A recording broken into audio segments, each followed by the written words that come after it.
Assalamu alaikum. This is Muhammad Saiful Hassan from Shorisha Government College, Pangsha, Rajbari. Welcome to my channel. Actually, this channel is a new channel based on English grammar tutorial. For the convenience of the student, I will carry on my discussion in Bengali. Thank you very much. প্রিয় শিক্ষার্থীবৃন্দ, আজকে আমি যে টপিকসটা নিয়ে আলোচনা করব সেটা হলো রাইট ফর্ম অফ ভার্ব।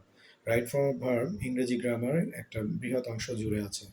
হ্যাঁ, from elementary level to higher level তোমাদের রাইট ফর্ম অফ ভার্বের একটা আনসার করতে হয় প্রতিটি ক্লাসে।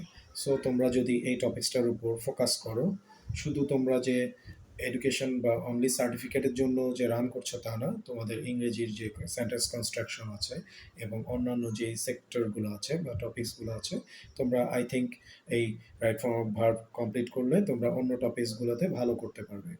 তো চলো আমরা আমাদের আলোচনা এগিয়ে নিয়ে যাই। আজকে তোমাদের যে টপিক্সটা নিয়ে আলোচনা করছি সেটা হলো রাইট ফর্ম অফ ভার্ব। তো রাইট ফর্ম অফ ভার্বে আমরা যদি প্রথমে একটা বিষয় ফোকাস করি, তো প্রথমে যদি আমরা সাবজেক্ট ভার্ব অ্যাগ্রিমেন্ট নিয়ে আলোচনা করি, তো এই সাবজেক্ট ভার্বের অ্যাগ্রিমেন্টের মধ্যে একটা খুব গুরুত্বপূর্ণ একটা টপিক্স আছে, সেটা হলো হেড ওয়ার্ড। তো আমাদেরকে জানতে হবে হোয়াট ইজ হেড ওয়ার্ড। তো আমাদের হেড ওয়ার্ড মিনস, হেড মানে তো মূল বা প্রধান, আর ওয়ার্ড মানে শব্দ। তো আমরা যখন একটা বড় একটা সেন্টেন্স দেখি, তো সেক্ষেত্রে সাবজেক্টটা যদি বড় হয় সেক্ষেত্রে আমরা গুলিয়ে যাই। হ্যাঁ, যে সাবজেক্টের হেড ওয়ার্ডটা বা কোনটার উপর বেস করে আমাদের ভার্বটা হবে।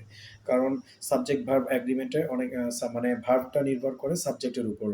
হ্যাঁ, তো আমার সাবজেক্টটা কি সিঙ্গুলার হবে নাকি প্লুরাল হবে সেটা সম্পূর্ণ বেস করছে এই হেড ওয়ার্ডের উপর। তো চলো আমরা হেড ওয়ার্ডটা দেখে নিই। What is head word.